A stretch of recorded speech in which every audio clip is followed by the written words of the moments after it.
শুরুতে জানাবো সংবাদ শিরোনাম।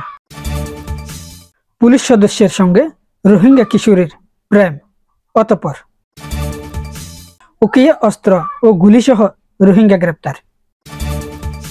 মহেশখালীতে অস্ত্রসহ একজনকে আটক করেছে নৌবাহিনী। কাদের সাহেব কোথায় গেলেন, বাসায় আসেন বলছেন মির্জা ফখরুল। সাবেক 3 সিইসির বিরুদ্ধে রাষ্ট্রদ্রোহ মামলা। ফোনে আপা আপা বলা সেই তানভীর আলিক থেকে বহিষ্কার। মিয়ানমার থেকে ছোড়া গুলি এসে পড়ল টেকনাফ স্থলবন্দরে, কার্যক্রম স্থগিত। কক্সবাজার জেলা ছাত্রদলের কমিটি বিলুপ্ত ঘোষণা। এখন থেকে প্রকল্পের সব তথ্য ওপেন থাকবে বলেছেন প্রধান উপদেষ্টা ডক্টর মোহাম্মদ ইউনূস। এবার দেখুন বিস্তারিত।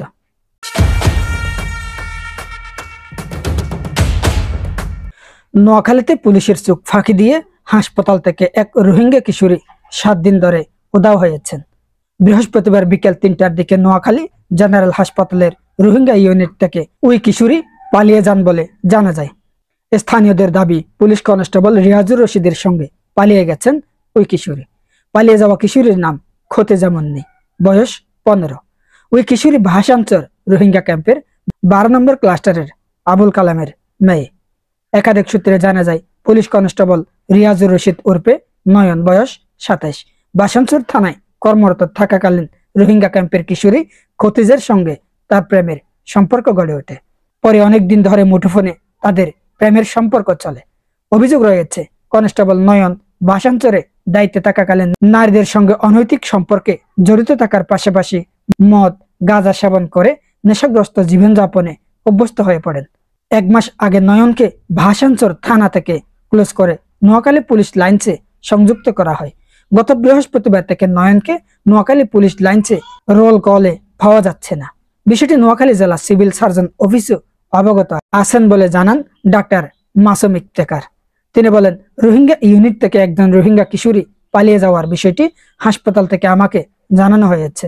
আমাদের কাজ হচ্ছে চিকিৎসা দেওয়া, তাদের খুঁজে বের করার দায়িত্ব পুলিশের।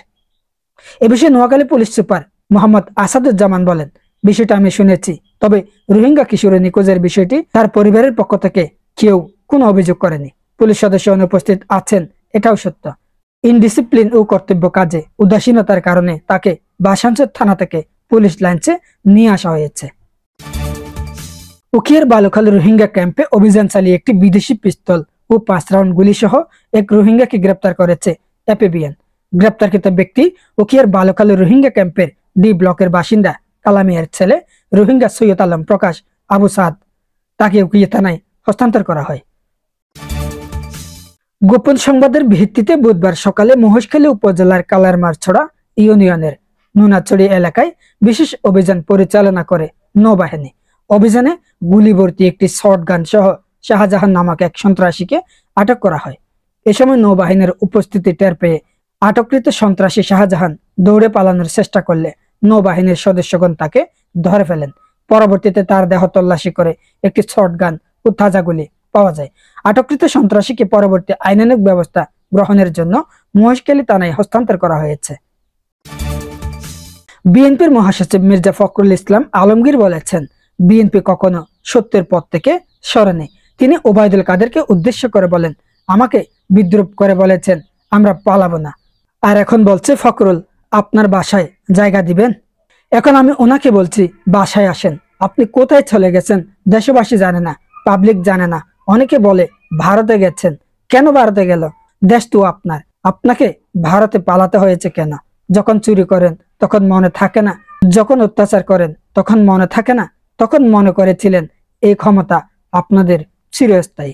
মির্জা ফখরুল বলেন, তারা আল্লাহ তাআলাকে বলে গিয়েছেন, কিন্তু আল্লাহ তাআলা বলেছেন সীমা লঙ্ঘনকারীকে আমি কখনো পছন্দ করি না।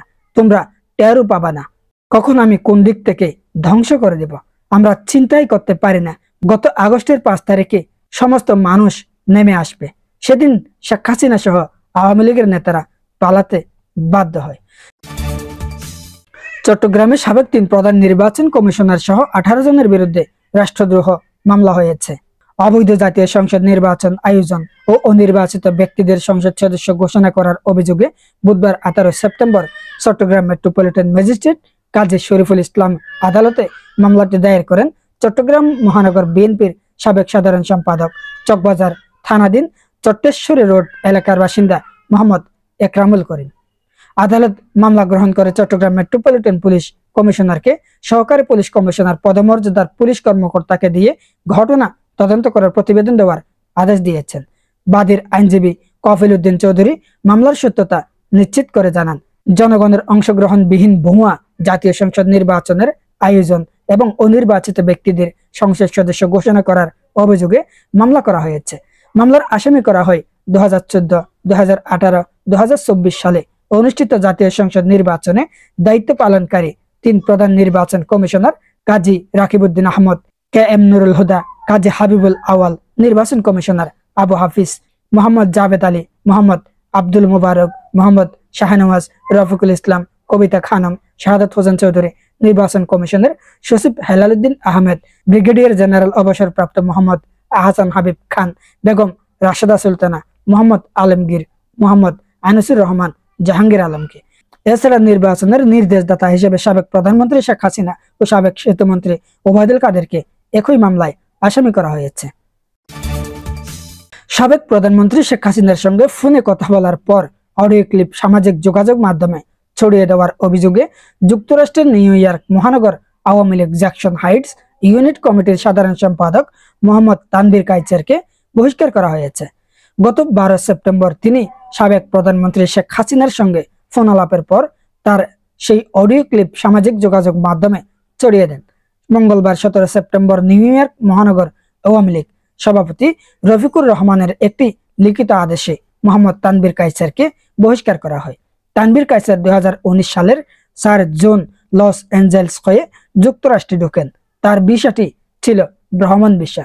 পরে 2020 সালের 7 মে দেশটিতে রাজনৈতিক আশ্রয়ের আবেদন করেন। তবে কোন সূত্রে শেখ হাসিনার সঙ্গে সরাসরি যোগাযোগ করেছেন সেটি জানা যায়নি। মিয়ানমার সীমান্তের লালদ্বীপ থেকে ছোড়া গুলি কক্সবাজারের টেকনাফের স্থলবন্দরে অফিস ভবনের জানালা ও পাশের একটি ট্রাকের সামনের গ্লাসে লেগেছে।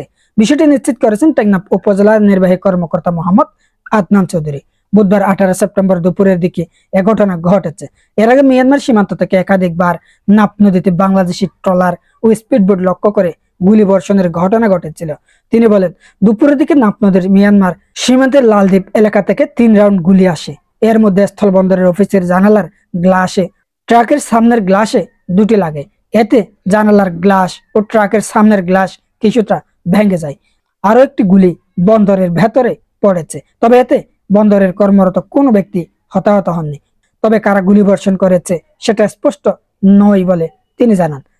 জানা গেছে, নাব নদীর ওপারে মিয়ানমারের লালদ্বীপে 2 থেকে 3 সপ্তাহ ধরে দেশটির 2 সশস্ত্র সংগঠন রোহিঙ্গা সলিডারিটি অর্গানাইজেশন RSO ও আরাকান আর্মির মধ্যে ব্যাপক সংঘর্ষ চলছে। দ্বীপটিতে আরাকান রোহিঙ্গা সালভেশন আর্মি আরসার নামে আরেকটি সশস্ত্র সংগঠন সেখানে অবস্থান করছে বলে জানা গেছে। অপরদিকে রাখাইনের মংডু শহরে দেশটির সেনাবাহিনী ও আরাকান আর্মি সহ 3টি বিদ্রোহী গ্রুপের মধ্যেই সংঘাত চলমান রয়েছে। কক্সবাজার জেলা ছাত্রদল শাখার কমিটি বিলুপ্ত ঘোষণা করা হয়েছে। মঙ্গলবার 17 সেপ্টেম্বর রাত 11:30টার দিকে সংগঠনের পেডে ছাত্রদলের কেন্দ্রীয় দপ্তর সম্পাদক জাহাঙ্গীর আলমের স্বাক্ষরিত এক প্রেস বিজ্ঞপ্তিতে তথ্য নিশ্চিত করা হয়েছে। প্রেস বিজ্ঞপ্তিতে উল্লেখ করা হয়েছে, বাংলাদেশ জাতীয়তাবাদী ছাত্রদল কেন্দ্রীয় সংসদের সিদ্ধান্ত মোতাবেক কক্সবাজার জেলা শাখার কমিটি মেয়াদ উত্তীর্ণ হওয়ায় বিলুপ্ত ঘোষণা করা হলো। শীঘ্রই ওই 2টি ইউনিটের নতুন কমিটি ঘোষণা করা হবে। বাংলাদেশ জাতীয়তাবাদী ছাত্রদলের সভাপতি রাকিবুল ইসলাম রাকিব ও সাধারণ সম্পাদক নাসির উদ্দিন নাসির এর সিদ্ধান্ত অনুমোদন করেন। অন্তর্বর্তী সরকারের প্রধান উপদেষ্টা ডক্টর মোহাম্মদ ইউনূস বলেছেন, রাজনৈতিক উদ্দেশ্যে নয়া প্রকল্পে চিন্তা দরকার। মেগা প্রকল্প বাদ দিতে হবে। নিরপেক্ষ ও স্বাধীনভাবে কাজ করতে হবে।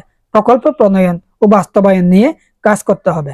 এখন থেকে প্রকল্পের সব তথ্য ওপেন থাকবে। শুধু পিডি জানবে তা নয়, সবাই জানবে। বুধবার আওয়ামী লীগ সরকারের পতনের পর প্রথম অনুষ্ঠিত জাতীয় অর্থনৈতিক পরিষদের নির্বাহী কমিটির সভায় তিনি এসব কথা বলেন। এদিন প্রথমবারের মতো তেজগাঁও প্রধান উপদেষ্টার কার্যালয়ে এ সভা অনুষ্ঠিত হয়। প্রিয় দর্শক, এ ছিল আজকের সর্বশেষ গুরুত্বপূর্ণ সংবাদ। পরবর্তী সংবাদ দেখার আমন্ত্রণ জানিয়ে বিদায় নিচ্ছি আমি মোবারকুদ্দিন নয়ন। যদি এখনো পর্যন্ত পেজটি ফলো দিয়ে না থাকেন ফলো দিবেন, ইউটিউব চ্যানেল যদি সাবস্ক্রাইব করে না থাকেন সাবস্ক্রাইব করে সহযোগিতা করবেন। ধন্যবাদ। আল্লাহ হাফিজ।